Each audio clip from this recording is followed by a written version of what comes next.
Hello. Welcome to Marriage Nectar Unplugged. My name is Peachy, and this is my husband. I'm Reggie. We're out here on this beautiful fall day. We're showing everybody that we have not raked our grass. Oh, I have not raked the grass, but it's all good. Hopefully our camera person is not getting the leaves.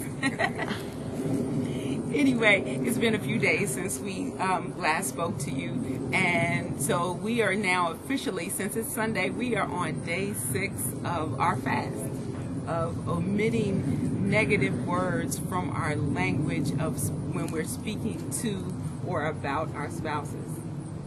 Good thing. Why do we need to do that? Why do we need to omit negative words?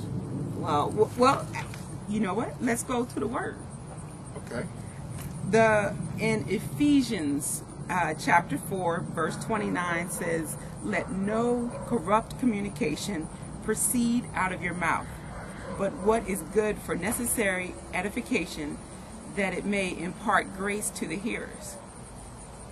So really the word tells us that we are not supposed to have negative words coming out of our mouths. But for whatever reason, because of the closeness of our spouses, what usually happens is they catch the brunt of it. So the day is hard, and so you have some steam to let off, and we get so used to your spouse being there that we start to use negative language. You actually, what happens is the person who's closest to you, who you know won't really possibly make you pay for it, because you know if you talk really negative to your boss, you know, it might affect your pay raise. Okay. It may put you in trouble. But you know, at home somehow we think that we can get away with negative words, but actually, home is a place that you should always honor your spouse with everything that you say and everything that you do. Right. The words that we use actually should edify our spouses, like build them up. Reggie, what does edification mean to a man when his wife is using words that edify him? Well, you know, like I always say, not to make this thing a racist thing, but I think as a black man, we feel that once we leave our houses, that somewhat the world is against us. You know, we're looked at somewhat of a negative light. So when we come home and we have somebody who's giving us words of affirmation and words of upliftment, it gives us the ability to go out and deal with the situations that sometimes that's negative towards us. You know, we over the past week, not just you and I, but you know, there's been a lot of conversation about for colored girls only and black men feeling a little bit emasculated. So you know, we're not going to go into that conversation. But the one problem you had to fit that in. The one problem I was having with it was this conversation was going on between men and women as to how they felt about the film.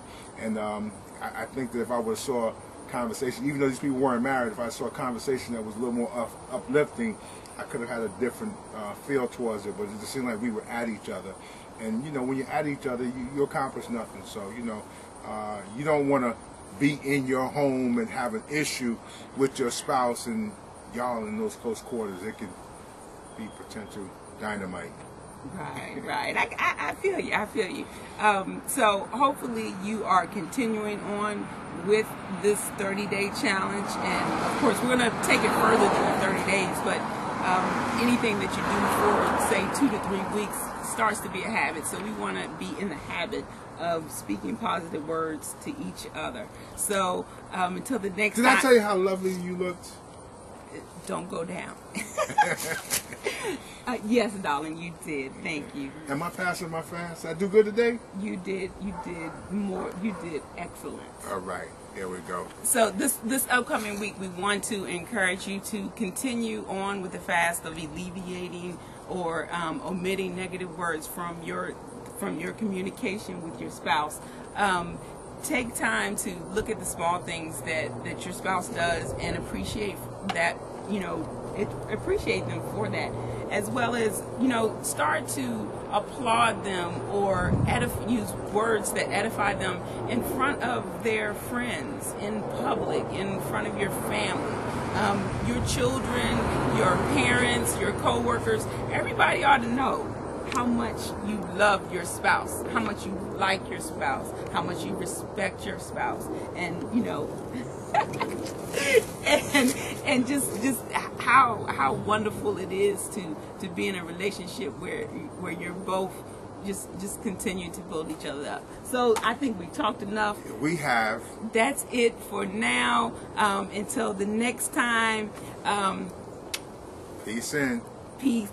It's peace from the peach. Peace in.